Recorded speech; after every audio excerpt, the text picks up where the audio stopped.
el único hijo de una pareja, un niño de 4 años, tiene leucemia.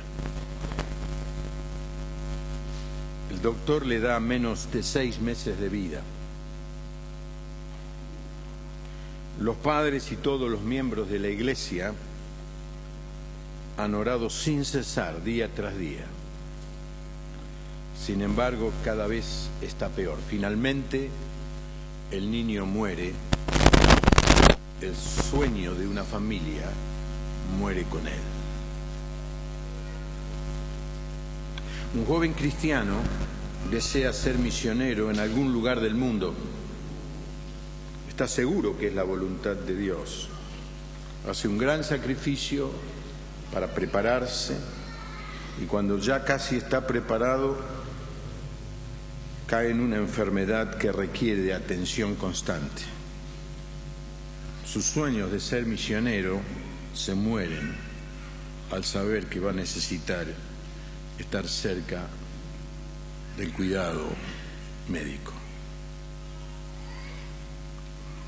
Un exitoso empresario ha deseado construir un lugar para recuperar adictos. Es la pasión de su vida. Los planes han sido hechos y la construcción del edificio del hogar ha dado comienzo. Sus sueños están a punto de realizarse. De pronto sus negocios se caen y en pocos meses está en la bancarrota. No solo pierde su negocio, también se muere el plan que tenía de servir al Señor. Un joven pasado los 30, con un profundo deseo de servir al Señor en un barrio marginal, atendiendo a personas de riesgo, ha orado para encontrar una esposa que se le une en ese trabajo que siente es de Dios. Pero ha comenzado a pensar que nunca va a encontrar a esa mujer y algo dentro de él se rompe. Cada una de estas historias encierran un sueño que se rompe. Cada una de estas historias contiene el deseo de hacer algo para el Señor. Sin embargo, en cada caso, la soberanía de Dios aparentemente dice no. ¿Cómo se supone que el cristiano debe reaccionar cuando un sueño así se rompe? ¿Cómo reaccionar cuando Dios nos dice que no? No es fácil aceptar esa respuesta de parte de Dios, especialmente cuando lo que le estamos pidiendo, lo que estamos diciéndole es algo que tiene que ver con el servicio al Señor. A veces la respuesta no es no, es quizá más adelante. Pero muchas veces en nuestra vida de cristianos oramos al Señor y le pedimos cosas y Dios o no nos contesta o nos dice no. Y nosotros pensamos que lo que le estamos pidiendo es correcto, es lícito, es sano, es puro, es santo. Sin embargo, Dios nos dice que no. Así que quiero que revisemos un pasaje de la Biblia cuando Dios le dijo que no a una persona que tenía el profundo deseo de hacer algo para él. Porque David, y es el personaje del que vamos a hablar en esta historia, David, cuando fue rey, tuvo un sueño, tuvo un deseo profundo en su corazón. Él quería construir un templo para el Señor. Hasta ese momento, el templo había estado, o la presencia de Dios se había estado evidenciando en el tabernáculo. El tabernáculo era una carpa, ni más ni menos. Tenía paredes de madera, de cedro, pero era una carpa. Por 40 años el pueblo la llevó en medio del desierto, pero finalmente cuando se instalaron estuvo en Silo o Siloé, el lugar donde Ana fue a pedirle a Elí que orara para que pudiera tener hijos. Es un lugar que está entre Samaria y Jerusalén. 400 años estuvo armado el tabernáculo allí, pero una carpa. Y entonces David quiere hacer algo, pero de golpe se encuentra con que Dios le dice que no. Vos, David, no vas a ser el que me construya, otro lo va a hacer, pero vos no. Así que en el pasaje que vamos a leer no solamente vamos a revisar por qué a veces Dios nos dice que no, pero también vamos a tratar de aprender cuál fue la reacción de David que puede inspirarnos para actuar cada vez que Dios no nos responda a la oración como nosotros queremos. Yo quiero hacer un paréntesis, porque en esta época se escucha mucho por radios y hay libros, espero que no estén en esa librería, libros que enseñan que uno le puede decir a Dios lo que tiene que hacer. Gente que dice que se le puede doblar el brazo a Dios. Gente que dice, si lo decís 10 veces o 15 veces, al final Dios va a hacer lo que vos querés. Eso no es bíblico, es una herejía. Porque si fuera así, nos encontramos con muchos pasajes del Antiguo Testamento y del Nuevo Testamento que mencionan que Dios dijo que no. Así que tengan cuidado con eso del poder de la palabra y de la repetición, porque finalmente lo que están tratando es de mostrar que nosotros podemos hacerle hacer a Dios lo que nosotros queremos. Tengan cuidado. El Señor Jesús nos enseñó en su oración que se haga tu voluntad aquí en la tierra como se hace en el cielo. A usted me dice, entonces, ¿para qué vamos a orar? No, tenemos que orar, pero no porque Dios no sepa lo que nos pasa. Dios ya sabe lo que nos pasa.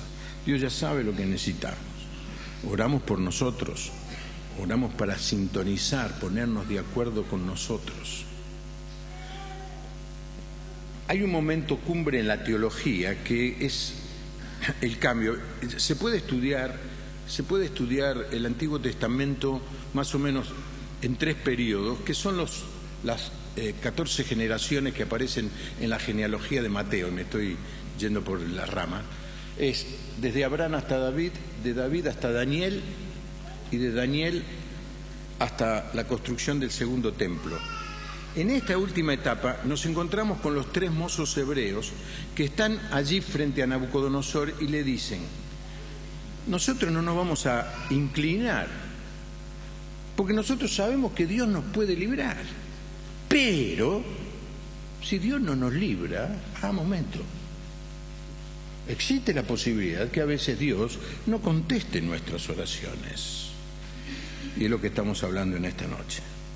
Así que vamos a ver el pasaje que es 2 Samuel capítulo 7. Miren lo que dice el primer versículo.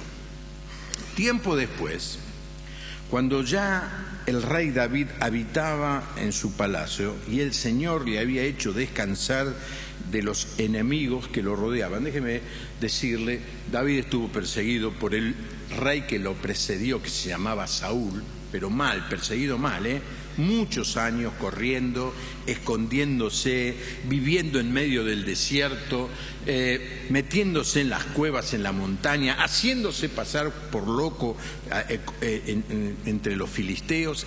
La pasó mal, pero algo bueno tiene eso. Escribió los mejores salmos que nosotros tenemos, los escribió cuando estaba siendo perseguido.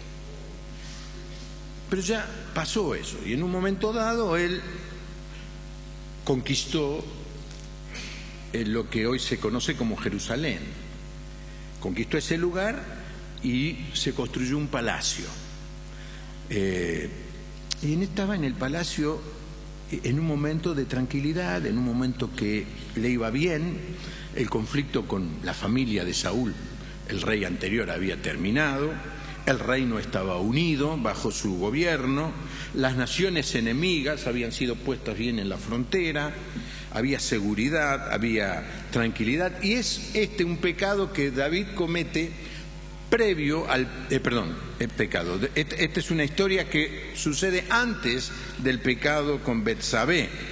Y yo pienso que quizá una noche David estaba ahí frente al hogar, en su casa, con paredes de cedro, y dice, ¿cómo puede ser que yo tenga una casa así y que Dios esté en una carpa? Entonces lo llamó al profeta Natán, versículo 2, y le dijo, mírame aquí, mírame, habitando en un palacio de cedro, mientras el arca de Dios se halla entre simples cortinas. Natán lo escuchó atentamente. Y Natán le respondió, pues haz ya todo lo que te has propuesto, que el Señor está contigo. Es muy interesante esto para hablar del tema de los profetas, ¿no? Los profetas a veces se equivocan, abren la boca y meten la pata. Así que el profeta, antes de hablar, debería consultar a los profetas antes de decir. Así que si alguien viene y dice, voy a profetizar sobre tu vida, no salga corriendo, dígale muy bien, decímelo, voy a consultar a otros a ver si lo que vos me estás diciendo es palabra de Dios. Natán era un buen tipo, era un buen profeta. Dice, se encuentra con David que le dice, mirá vos, qué casa tengo, che, estoy cómodo, nunca estuve mejor. Y el otro día fui allí a Siloé y esto era una carpa, la casa de Dios, una carpa. Y ¿qué la reacción lógica de Natán? No pensó, no consultó a Dios y le dijo, hacelo. Pero esa misma noche la palabra del Señor vino a Natán y le dijo, ve y dile de mi parte a mi siervo David, ¿tú me vas a construir una casa para que yo la habite? Desde que saqué de Egipto al pueblo de Israel y hasta la fecha, no he vivido en ninguna casa, más bien he estado en tiendas de campaña y en tabernáculos. En todo el tiempo en que he andado con el pueblo de Israel, hay tribus a las que le he pedido encargarse de apacentar mi pueblo, pero ¿acaso le he pedido a alguno de ellas que me construyera un palacio de cedro? El lenguaje no es contundente, no es claro, parece como que no le dice que no, pero si nosotros leemos el pasaje paralelo que está en Primera Crónicas capítulo 17, es la misma historia contada quizá por otro relator. Dice que en esa misma noche la palabra de Dios vino a Natán y le dijo, ve y dile a mi siervo David que yo, el Señor, he dicho, no serás tú quien me edifique casa para que la habite. La Biblia se interpreta a sí misma, se aclara a sí misma. Así que Dios le dice, no. Suena como una respuesta inesperada e injusta, porque lo que quería era hacer algo para Dios. David podría haber entendido esto como un desprecio de Dios. Yo tengo las mejores intenciones y Dios me dice que no. ¿Cómo se puede entender esto?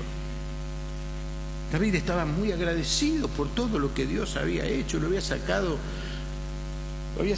de cuidar ovejas, lo ungió como rey y ahora él era el rey. Pero Dios le dice que no. Así que hay algunas cosas para aprender. La primera es, Dios algunas veces nos dice no a cosas que son puras y justas según nuestra perspectiva. Y es algo difícil de entender.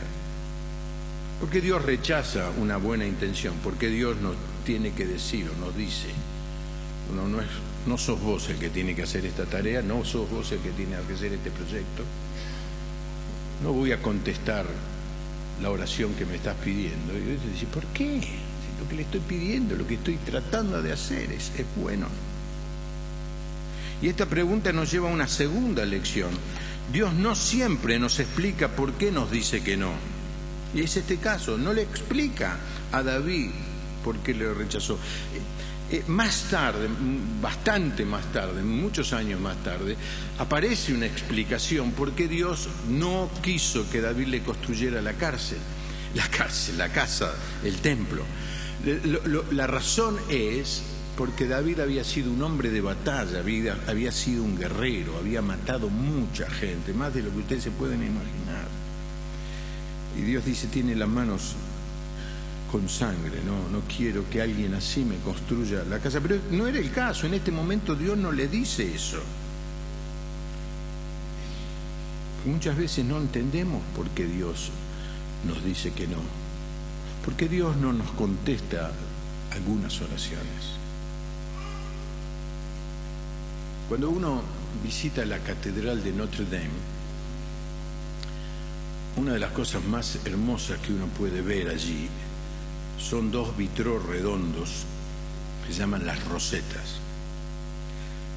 Si uno la ve de afuera, lo que ve es un vidrio redondo, todo sucio, lleno de hollín,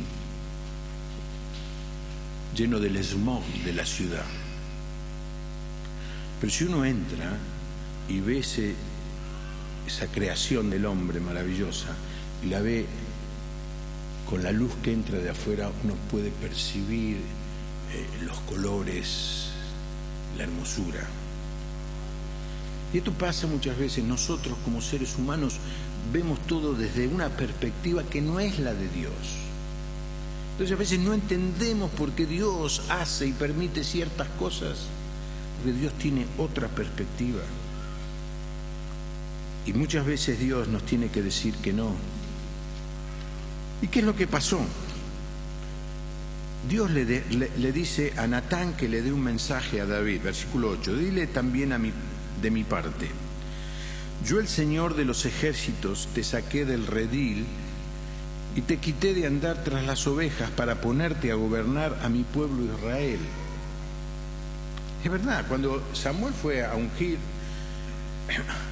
Dios le dijo que vaya, que uno de los hijos de Isaí iba a ser el rey. Entonces fue a la casa de Isaí, ahí en Belén, y le trajeron a todos los hermanos mayores, a los grandotes, a los soldados, y David los miraba y dice, no, Dios, no hay ninguna certificación. Hasta que en un momento le pregunta a Isaí, el padre, y le dice, ¿no tenés otro hijo? Sí, dice, tengo uno, pero muy chiquito. Está entre las ovejas, cuidando los rediles de ovejas, no, tráelo. Y cuando vino David, Dios le dijo a Samuel, este es. Y de ahí el famoso texto, el hombre mira lo que está delante de sus ojos, pero el Señor mira el corazón. Así que es exactamente lo que sucedió. Versículo 9, yo he estado contigo por donde quiera que has andado, he destruido a los enemigos que has enfrentado y te he rodeado de gran fama. Te he hecho famoso entre los famosos. Además, yo he preparado para mi pueblo Israel un lugar donde se establezca, para que viva en paz y nadie lo mueva de allí, ni los malvados lo aflijan, como antes lo hicieron, cuando puse caudillos al frente de mi pueblo Israel. Yo te prometo que te haré descansar de tus enemigos y te aseguro que tendrás muchos descendientes. Cuando te llegue el momento de ir a descansar con tus padres, yo elegiré a uno de tus propios hijos y afirmaré tu reinado. Será él quien me edifique un templo y afirmaré su trono para siempre. Yo seré un padre para él y él me será un hijo. Si se porta mal, lo corregiré como corrige todo padre a sus hijos, pero jamás le negaré mi misericordia como se la negué a Saúl, a quien quité de tu presencia. Tus descendientes vivirán seguros y afirmaré tu trono, el cual permanecerá para siempre. Y Natán le comunicó a David todas y cada una de estas palabras y de esta visión. Si Dios iba a tener un templo, no iba a ser David el que lo iba a edificar. Dios tenía otro plan. Y aquí viene entonces una tercera lección. Pensando que Dios quería tener un templo, no es la voluntad de Dios que todos construyan templos. Dios tiene planes y sabe quién los tiene que llevar adelante, cómo y cuándo. Lo que nos enseña esto también es que Dios tiene un plan para cada una de nuestras vidas. Cada uno cumple una función en el cuerpo de Cristo. Y una función generalmente diferente. No somos iguales, gracias a Dios. Dice, cada uno tiene un don en particular, es un miembro en particular que tiene una respectiva y precisa función y responsabilidad. Dios no tiene el mismo plan para mí que para vos. Cada uno tiene un don que debe ofrecer a Dios en servicio y realizar la tarea. Dios hizo a David un guerrero, no un constructor de templos. Dios tiene un plan para tu vida y quiere que lo pongas en práctica. Hay muchas personas que no entienden esto. Hay muchas personas que creen que ser miembro de una iglesia es asistir a los cultos. Y por supuesto que enfatizo la pertinencia y la necesidad y la relevancia de asistir a la casa de Dios. En primer lugar, porque es el lugar donde participamos de la cena del Señor, donde recibimos la enseñanza de la palabra y donde tenemos comunión unos con otros. Pero ser miembro de una iglesia significa ser un miembro activo, un miembro que ejerce el don que Dios le ha dado. Y cada uno debe estar preocupado en saber qué es lo que Dios está pidiendo para su vida. Hay mucha gente durmiendo en la congregación, no haciendo lo que el Señor está esperando. Y el ejemplo, la metáfora del cuerpo es muy fuerte, porque cuando un miembro no funciona bien en el cuerpo, todo el cuerpo sufre. Así que no todos tenemos que hacer lo mismo, pero vos tenés algo para hacer que Dios ha puesto en tu mano, no seas negligente. Y en cuarto lugar, Dios honró la intención de David, aunque no lo dejó construir el templo. Leyendo el pasaje este de 2 Samuel, parece una negativa, pero si leemos un pasaje en 2 Crónicas capítulo 6, ya en este caso es Salomón, el hijo, el que está hablando, dice: por eso David mi padre tuvo la intención de edificar una casa para honrar el nombre del Señor y Dios de Israel.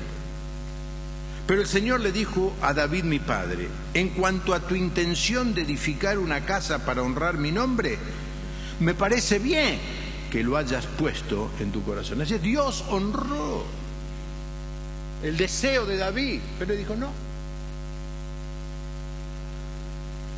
Entonces nos encontramos con ¿cuál va a ser la respuesta de David? ¿Cuál es la respuesta típica cuando le decimos que no a uno de nuestros hijos? Bueno, yo tengo hijos grandes, pero cuando eran chiquitos le decíamos que no. Quiero un helado. No, ahora hay que comer la sopa. Pero más que a recordarme cómo era cuando mis hijos eran chicos, me acuerdo cuando yo era chico. ¿Se acuerdan? Les conté alguna vez la paliza que me dio mi papá una noche, un día, una tarde. En esa época, ir al río de la Plata era como ir a Mar del Plata. En Olivos había un lugar al lado del puerto donde íbamos, había un balneario con bañeros y todo, al lado de donde estaban los barquitos y de los que reman ahí cerca de la casa presidencial, que en esa época recién empezaba a ser usada. Entonces mi papá nos llevaba, tenía una camioneta Chevrolet 46 Sapo. Si yo la veo, vendo todo lo que tiene y la compro. Y mi hermano, si llegó a suceder eso, mi hermano Benito se muere en ese momento, porque la historia de nuestra vida tiene que ver con esa camioneta. Entonces llegó mi papá y dijo: no podemos ir. ¿Cómo no podemos ir? Yo ya estaba con el baldecito en la mano y le dije algo que no le tenía que haber dicho. Mi papá me corrió y yo sabía que el lugar donde él no podía entrar era al costado de la camioneta, en el garage, porque ahí solamente un nene chiquito entraba. Y me metí ahí y mi papá me alcanzó. Porque no nos gusta que nos digan que no. Y hay creyentes enojados en la vida porque Dios en algún momento les dijo que no. Y hay creyentes despotricando, criticando a otros porque alguna vez Dios le dice: esta no es tu tarea, yo tengo otra cosa para vos.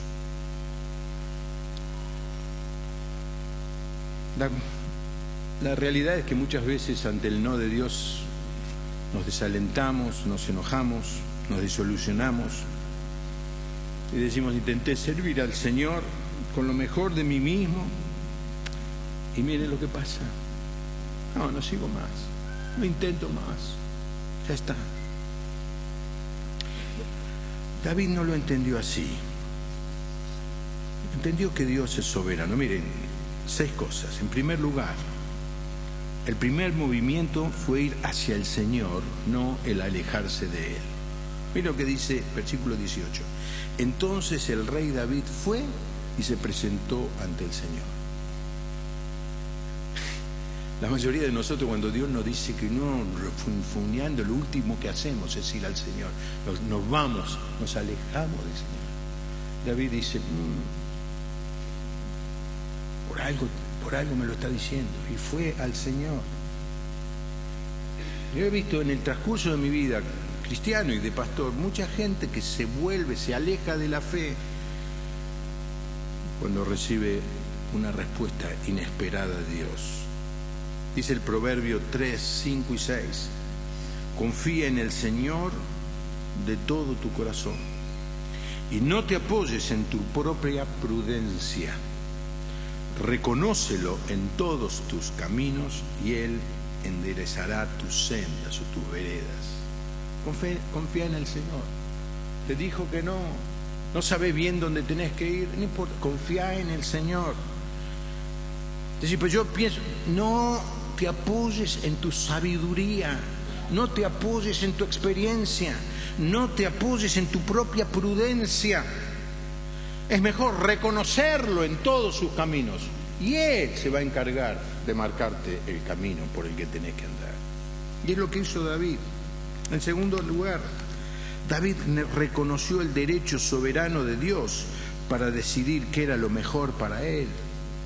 Y el versículo 18 sigue y dice, Señor y Dios, después de todo lo que Dios le dijo, yo te saqué de acá, vas a tener una familia, un hijo tuyo va a ser rey, yo lo voy a cuidar como un padre, lo voy a prosperar, nunca le va a pasar nada porque yo voy a cuidar de él. Entonces David, semejante mensaje, le dice, Señor y Dios, ¿quién soy yo y qué mi familia para que me hayas encumbrado tanto? Hermano, hay veces que hay creyentes que creen poder discutir con Dios. Creen que tienen la autoridad y tienen la capacidad y tienen la inteligencia de discutir con Dios. Romanos 9:20 dice, pero tú, hombre, ¿quién eres para discutir con Dios? ¿Acaso el vaso de barro le dirá al que lo formó por qué le hizo así? El pasaje aquí nos compara a un vaso de barro, que el vaso le diga al creador, ¿y por qué me hiciste así? ¿Por qué no me contestas lo que yo te estoy diciendo? ¿Quién te cree que soy? Y David se dio cuenta, ¿quién soy yo? Se humilló delante del Señor. En tercer lugar, David reconoce la magnitud de la sabiduría de Dios comparada con la suya. Y sigue en el versículo 19, dice, hasta te parece poco lo que me has dado, Señor y Dios, que me haces mayores promesas para mis descendientes. Me gusta esto, porque no solamente reconoce la magnitud y la sabiduría de Dios, recuerda la historia, porque muchas veces muchos creyentes se olvidan de todo lo que el Señor hizo en el pasado con ellos. Se olvidan de todas las bendiciones que el Señor le dio a ellos y a su familia y se enojan porque Dios circunstancialmente en una oración les dice que no. David no se olvida. No hay nadie que actúe como tú, Señor y Dios. ¿Qué más te puedo decir, Señor y Dios, si tú me conoces mejor que nadie? Todas estas maravillas las has realizado conforme a tu palabra y siguiendo tu corazón y me las has dado a conocer. El Señor, David dice, Señor, me conoces mucho, mucho, mucho más de lo que yo mismo me conozco a mí. ¿Cómo voy a discutir con vos? Vos tenés el derecho porque sos Dios. El cuarto elemento en la respuesta de David fue la alabanza y no la queja. Cuán grande eres, Señor y Dios. No hay nadie como tú, tal y como lo hemos sabido, no hay más Dios que tú. ¿Y qué pueblo puede compararse a Israel, nación tan singular? Tú la liberaste para hacerla tu pueblo, le diste un nombre y en su favor hiciste grandes y terribles promesas porque la amas. Tú la liberaste de Egipto y de otros pueblos y de sus dioses. Tú hiciste de Israel tu propio pueblo. Tú lo hiciste tuyo para siempre. Tú, Señor, eres su Dios. El lenguaje del mundo es la queja, la protesta, el enojo. El deporte nacional argentino es quejarse. El lenguaje del creyente es la gratitud, la alabanza. Es recordar todo lo que el Señor ha hecho por nosotros. Y si alguien se olvida de esto, si alguien se olvida, yo le puedo hacer recordar alguna cosa. Todos me están escuchando ahora, ¿no es cierto? Casi todos me escuchan, aquí salvo los hermanos. Das gracias al Señor que podés oír bien. Todos me están mirando, das gracias al Señor porque podés ver bien. Todos los que estamos aquí hemos comido más de una vez hoy. Das gracias al Señor porque te ha dado lo suficiente para vivir. Todos los que estamos aquí, salvo quizá algunas excepciones, tienen una casa, algunos tienen más de una casa. ¿Le das gracias al Señor por eso? El lenguaje del creyente es darle gracias al Señor, levantarnos cada día y alabar al Señor. Esta mañana el hermano que presidió la música nos llevó a leer Lamentaciones, capítulo 3. Lamentaciones es un libro tremendo en la Biblia, difícil, durísimo de leer, porque cuenta el sitio de la ciudad de Jerusalén. Jerusalén estaba sitiada por el ejército enemigo, no había comida, no había agua, la gente se comía a los bebés. Pero en un momento el que escribe dice: nuevas son cada mañana tus misericordias. ¿Qué más dice? Grande es tu fidelidad. El creyente tiene permanentemente, como nos decía Christopher Shaw el domingo pasado, levantarnos a la mañana y proclamarnos y predicarnos mirando al espejo: Dios es grande, Dios es bueno, Dios es digno de ser alabado, Dios merece mi vida, merece la honra que yo le pueda dar. David, en vez de quejarse, alabó al Señor. En quinto lugar, David aceptó la respuesta de Dios y no se puso a pelear con Dios. Ahora, Señor y Dios, confirma para siempre la promesa que me has hecho a mí y a mi familia, y haz todo lo que has dicho. Muchas veces hay creyentes que se quedan detenidos en la historia, detenidos en la vida, preguntando ¿por qué no? Tuvieron un inconveniente, una conversación no feliz. En algún momento lo que estaban haciendo se dejó de hacer, o en algún momento le dijeron: no tenés que seguir haciendo lo que estás haciendo. Y se han enojado y no hacen más nada. No, nunca más. ¿Por qué? Y hacen puchero. Porque no fueron justos conmigo, no apreciaron mis talentos, mis dones, mis sacrificios. Y se quedan ahí, estacionados, detenidos. David dice: Señor, no me voy a pelear con vos. Vos me decís que no, lo acepto, porque viene de vos. Y la última lección es lo que más me emociona de toda esta historia. David entendió que si él no podía realizar su sueño como había querido, sin embargo, no dejó de trabajar para cumplir la voluntad de Dios. La respuesta de Dios a David fue no. Así dice: no. Bueno, pero no me voy a quedar con los brazos caídos. Yo tengo un sueño, no me voy a quedar. Miren lo que pasó. Primera Crónicas, capítulo 22. Entonces David dijo: este será el lugar de la casa de Dios el Señor, y aquí tendrá Israel el altar del holocausto. Después de esto, David mandó reunir a los extranjeros que habían en la tierra de Israel, y escogió a algunos de ellos como canteros no que iban a cantar, que iban a trabajar la piedra, ¿no? Para que labraran piedras y edificaran la casa de Dios. Preparó también mucho hierro para los clavos y las bisagras de las puertas, y mucho bronce y madera de cedro. Y es que los sidonios y los tirios, o sea, los de la ciudad de Sidón y la ciudad de Tiro, dos ciudades que ahora estarían en lo que es el Líbano, hay unas montañas llenas de cedro, por lo menos en esa época, habían traído a David abundante madera de cedro. Entonces dijo David: Salomón mi hijo es todavía un niño de tierna edad, pero la casa que debe edificarse al Señor tiene que ser una obra excelente, de gran renombre en todo lugar. Así que voy a prepararle todo lo necesario.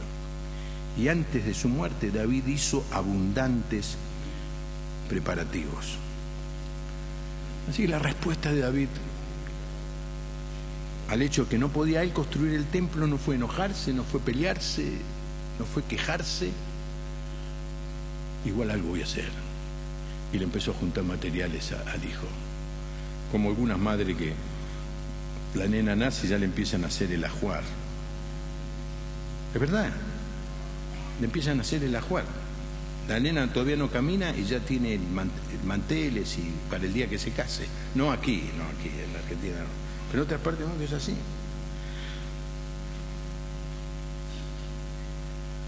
Él no iba a poder dirigir el proyecto, pero dice: no me quiero quedar afuera, voy a apoyar al que lo hace. Así que David no era uno de esos que decían, y me gustaría que salieran en la pantalla: si no soy yo el que lo hace, no me voy a involucrar. ¿Conocen esa clase de gente?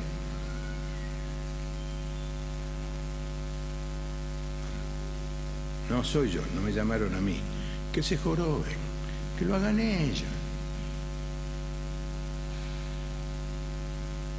Si no se hace a mi manera, yo me borro. Ah, pues no lo quieren hacer como yo quiero. Quieren hacer.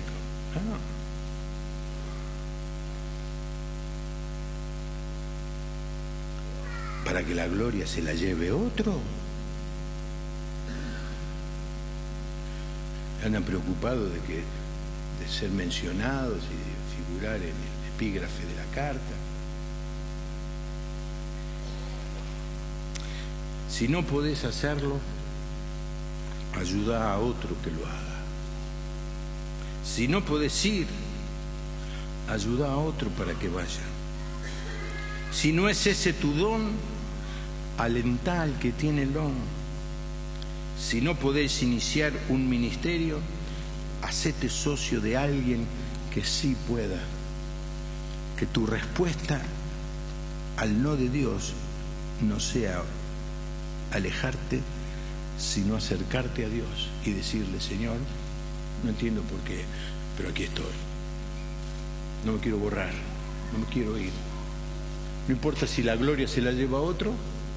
No importa si se hace a otra manera diferente a la que yo quiero hacer.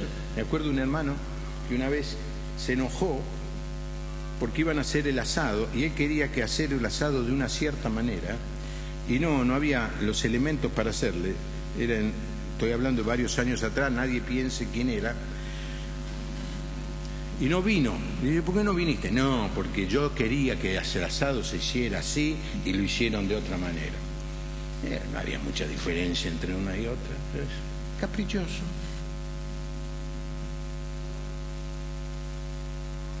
Y el Señor te dice: tenés un no aparente a una cosa, pero tenés un sí para hacer muchas cosas para la gloria de Dios. Así que David nos enseña cómo tenemos que reaccionar cuando en alguna circunstancia Dios nos dice que no. Quizá estés pasando por un momento difícil, quizá estés clamando al Señor por una respuesta, quizá estés viviendo una situación terminal. Por supuesto, yo te animo a que sigas pidiéndole a Dios, pero decile: Señor, cualquiera sea tu respuesta, yo te voy a alabar. No importa cómo esté, No importa cómo sea el resultado, igual, Señor, te voy a bendecir, porque vos sos más sabio que yo, vos tenés más derecho que yo, vos sos mucho más grande que yo. Me inclino ante tu presencia y te digo, actúa en mi vida. Amén. Inclinamos nuestro rostro y oramos al Señor.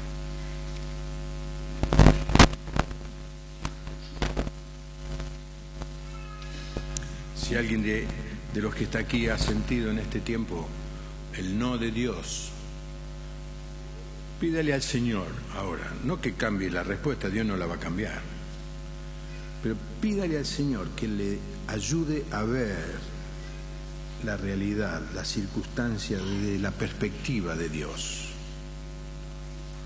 Viene a mi mente en este momento, perdónenme que les cuente, la historia de el profeta Eliseo. Tenía un siervo que se llamaba Jesse,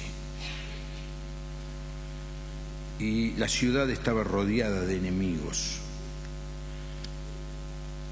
Y entonces el siervo le dice: Señor, estamos rodeados de enemigos.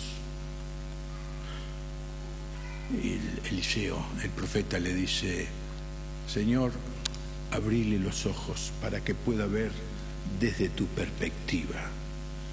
Y cuando el siervo de Dios, el siervo de Dios oró, el siervo del profeta pudo empezar a ver la perspectiva de Dios y vio que alrededor de la ciudad estaba el ejército celestial para defenderles. Cuando tenemos los ojos de la carne vemos todo triste, todo sucio. Cuando nos dejamos abrir los ojos por el poder de Dios, vemos la grandeza de Dios jugando a nuestro favor. Gracias, Padre, gracias por tu palabra, gracias porque muchas veces por amor a nosotros nos decís que no. Y confesamos, Señor, con vergüenza que muchas veces como resultado del no tuyo nos enojamos, protestamos, abandonamos la tarea. Señor, gracias por el ejemplo de David, que él hizo todo lo contrario a lo que nosotros hacemos. En vez de alejarse, se acercó. En vez de quejarse, te alabó. En vez de discutir con vos, aceptó que tú eres un Dios mucho más grande. Y en vez de estar atacando la obra del que la iba a hacer, se puso a trabajar de socio de quien luego iba a construir el templo y era su hijo. Que este ejemplo, Señor, nos marque la vida a nosotros, que cada uno de nosotros podamos responder de esta misma manera a las respuestas tuyas que a veces no entendemos y no comprendemos. Y quiero pedirte especialmente, Señor, en esta noche, quiero orar por hermanos que están pasando por momentos difíciles, que están, Señor, sintiendo el no tuyo, que ellos puedan buscar en vos la sabiduría para poder ver las circunstancias desde tu perspectiva. Bendícenos en esta semana, Señor. Te alabamos y consagramos nuestra vida a ti. En el nombre del Señor Jesús. Amén. Amén. Que tenga una buena semana. Dios le bendiga.